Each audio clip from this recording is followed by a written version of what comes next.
বনানীর গল্প চ্যানেলে সবাইকে স্বাগত। আমি বনানী পড়ে শোনাচ্ছি আশাপূর্ণা দেবীর ছোট গল্প চোখের চামড়া। তেলচিটে একখানা 1 টাকার নোট এগিয়ে ধরে সুমতি পিসি অকারণেই গলার স্বর খাটো করে বলেন, তাহলে এই ধর মা, মাপ তো তুই জানিস, সেবারে এনে দিয়েছিলি, এর ওপর 2-1 আনা যদি লাগে তো দিয়ে দিস, পরে দিয়ে দেব, জিনিসটা যেন একটু ভালো হয়। স্বপ্না ওই তেলচিটে আর প্রায় ছেঁড়া নোটখানার দিকে তাকিয়ে দেখে, সভয়ে দালানের পাশের দিকের ঘরের দরজাটার দিকে তাকিয়ে দেখে এবং তারপর নোটখানা তাড়াতাড়ি হাত ব্যাগে পুড়ে ফেলে মৃদুস্বরে বলে, আচ্ছা। ওর এখন ট্রেনের টাইম, তবু সুমতি পিসির গলার স্বর আরও নামান। কি বলবো মা স্বপ্না, মানুষটা শত ছিদ্দির গেঞ্জি গায়ে দিয়ে বেড়াচ্ছে, তা আমার ভাই ভাজের যদি একটু হায়া আছে। যতই হোক বাড়ির জামাই তো বটে, বাবা ওর হাঁটু ধরে কন্যে সম্প্রদান করেছিল তো বটে, তা সে বাবা যে শুধু একা আমারই বাবা নয়, তোরও বাবা আছে, সে আক্কেল। আমি যাই পিসি। স্বপ্না ব্যস্ত গলায় বলে, রাধু কাকার বাড়ি একবার ঘুরে যেতে হবে, বড় জেঠিও ডেকেছিলেন একবার। সুমতি পিসি বিরক্ত গলায় বলেন, কেন ব্যাগার খাটতে? তোকেও বলি বাছা, এই তোর কাজের ভিড়, তার উপর রেলগাড়ির সেই ভিড়, মেয়ে মানুষ হয়ে ডেলি প্যাসেঞ্জারি করছিস, নিজের জ্বালাতেই হাড় পিসছে, আবার তোর ইচ্ছা করে দেশশুদ্ধ লোকের ব্যাগার খাটতে? ওদের কেউ 3 কুলে কলকাতা যায় না। সুমতি পিসির ময়লা নোটখানা চোখে ভেসে ওঠে স্বপ্নার, তবু স্বপ্না সে কথা বলে না। স্বপ্না লজ্জিত গলায় বলে, না না, তাতে আমার কিছু না, শিয়ালদার কাছেই তো কত বাজার দোকান, ঘুরতে তো হয় না। দালানের পাশে যে দরজাটার দিকে সভয়ে দৃষ্টিপাত করছিল স্বপ্না, সেই দিকে যেন একটা ছায়ার আভাস। স্বপ্না সেদিকে তাকায় না। স্বপ্না তাড়াতাড়ি বলে, আচ্ছা পিসি, ঠিক আছে, তুমি আর কষ্ট করে নিতে এসো না, আমি ফেরার সময়। সুমতি পিসি হাঁ হাঁ করে ওঠে, না না না, তোকে যেতে হবে না, আমি আসবো বিকেলের দিকে, বেড়াতে আসার ছুতো করে। তুই গেলেই আবার 7-17 কৈফিয়ত, কেন কি বৃত্তান্ত, ওতে কাজ নেই, যাই মোচা সেদ্ধ করতে দিয়ে এসেছি। পিসি চলে যান, ভাগ্যিস মেয়েটা ছিল। স্বপ্না নিচু হয়ে পায়ের পরা জুতোটাই একটু বুরুশ করে নেয়। কলকাতার বাসের ভিড়ে একদিন একখানা চটি পদচ্যুত হয়ে গিয়েছিল, তদবতী স্বপ্নায় স্ট্র্যাপ বাঁধা জুতোই বহাল করেছে।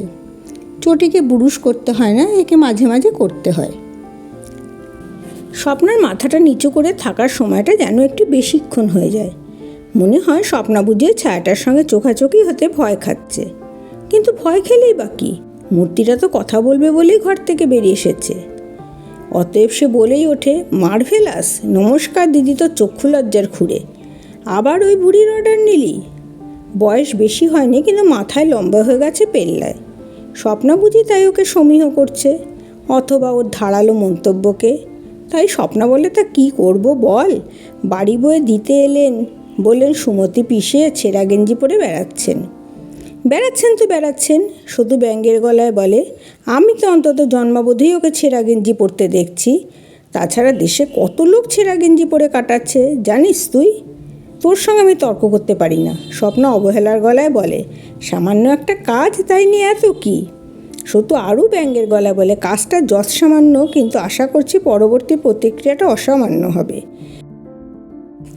এবং শুধু পিসির ক্ষেত্রেই নয়, কাকা জ্যাঠা বৌদি ঠান্দি সকলের ক্ষেত্রেই হবে। আহা, কি যে বলিস! স্বপ্না হেসে হেসে বলে, তুই বড় হিংসুটে, কারুর এতটুকু উপকার করা দেখতে পারিস না। স্বপ্না উঠোনে নামে। গ্রামের বাড়ি, উঠোনে যথারীতি গাছপালা, তুলসী মন্দির ইত্যাদি। স্বপ্না টুক করে মন্দিরটিকে একবার নমস্কার করে নেয়, তারপর বেড়ার দরজার দিকে এগোয়। শুধু বলে, আমি যদি তুই হতাম, কখনোই বাড়ি বাড়ি ঘুরে বাজারের টাকা সংগ্রহ করে বাজার করে দিতাম না। খুব ভালো, খুব মহৎ প্রাণ তুই। স্বপ্না হাসতে হাসতে বেড়ার দরজাটা খোলে। ওদেরই টাকায় ওদের করছি, মানুষের দেহে এটুকুও মনুষ্যত্ব থাকবে না? মনুষ্যত্ব না হাতি। সতুও নেমে আসে উঠোনে, বলে, করিস তো সে চক্ষু লজ্জায়। আমি বাবা ওসব চক্ষু লজ্জা টজ্জা ধার ধারি না। ওই আমাদের কেউ কিছু করে দিচ্ছে? বাহ, আমাদের আবার কি করবে? বলে স্বপ্না এগিয়ে যায়। সতুর এবার বোধহয় কাজের কথা মনে পড়ে যায়, চেঁচিয়ে বলে, স্কুল থেকে এসে কি খাবো? স্বপ্না ঈষৎ পিছিয়ে আসে, বলে, ও মা, বললাম যে কলার বড়া আর আলুর পরোটা করে কৌটোয় রেখে গেলাম। ও আচ্ছা। দেরি হয়ে গেছে। স্বপ্না দ্রুত এগোতে থাকে। রোজই দেরি হয়, রোজই ছুটতে হয়। মাতৃহীন সংসারে নিজের টাইমের মধ্যে রেঁধে খেয়ে তৈরি হয়ে ছোট ভাইটার ভাত ঢেকে রেখে স্কুলের টিফিন গুছিয়ে বিকেলে জলখাবার কৌটোয় রেখে তবে তো বেরোনো। তবু রোজই কোনো না কোনো আত্মীয়ের বাড়ি ঘুরে যেতে হয়, কারণ প্রতিদিনই কারুর কিছু না কিছু ধরতেই থাকে। শিয়ালদা দিয়ে যাওয়া আসা স্বপ্নার, আর শিয়ালদার আশেপাশেই জগতের যাবতীয় বস্তু ছড়ানো। আর ওখানে যেমন গেরস্থ পোষা দামটি, তেমনটি আর কোথায়? তবে এইটুকু উপকার করবে না স্বপ্না তার গেরস্থ আত্মীয়দের? কত কষ্ট হওয়া সম্ভব অফিস ফেরত একখানা বিছানা চাদর কি একখানা থানদুতি কিনতে? কত সময় লাগে দুটো ছিটের ফ্রককে একটা অ্যালুমিনিয়ামের সসপ্যান সওদা করতে? কী এমন ঝঞ্ঝাট বাচ্চাদের যে ফুডটা গ্রামের দোকানে পাওয়া যায় না, সেটা কলকাতার দোকান থেকে জোগাড় করে আনতে? আর হয়ও যদি কষ্ট, লাগেও যদি সময়, মেনে নেবে না সেটুকু? কেবলমাত্র আপনারে লয়ে বিব্রত থাকাতেই কি অবনীতে এসেছে স্বপ্না? পাড়ার আরও অনেক পুরুষ ছেলে ডেলি প্যাসেঞ্জারি করে, তাদেরও শিয়ালদা দিয়ে যাওয়া আসা। তা সে চিন্তায় স্বপ্নার দরকার কি? সতু বলে বলে? দূর, সতু আবার একটা মানুষ? সতু মনুষ্য পদবাচ্যই নয়। তবু সতুর ওই কথাটা যেন মাথার মধ্যে ধাক্কা দিতে থাকে স্বপ্নার। মনুষ্যত্ব না হাতি, করিস তো সে চক্ষু লজ্জায়। সতুর কথাটাই কি সত্যি? স্বপ্নার এই কাজের মধ্যে পরোপকার নামক মহৎবৃত্ত চিহ্নই নেই, আছে শুধু দুর্বল চিত্তের চক্ষু লজ্জা।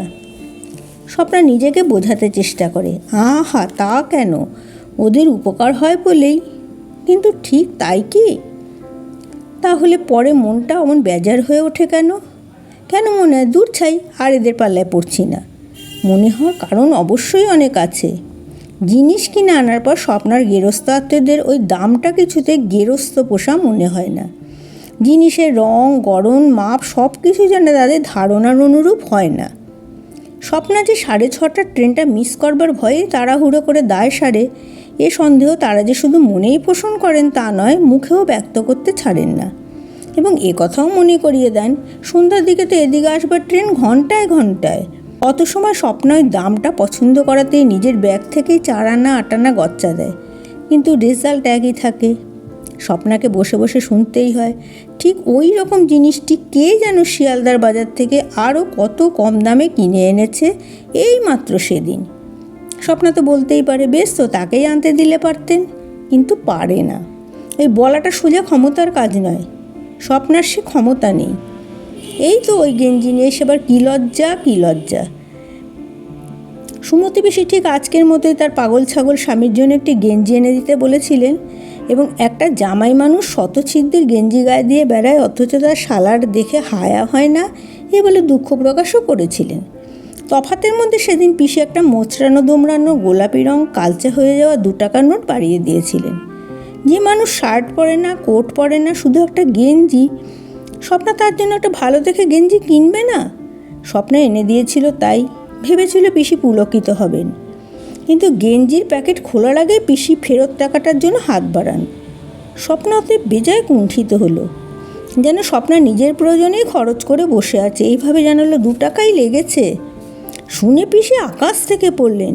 পিসি জানালেন একটা গেঞ্জির দাম যে 2 টাকা হতে পারে, এ কথা নাকি তিনি বাবার জন্মেও শোনেননি।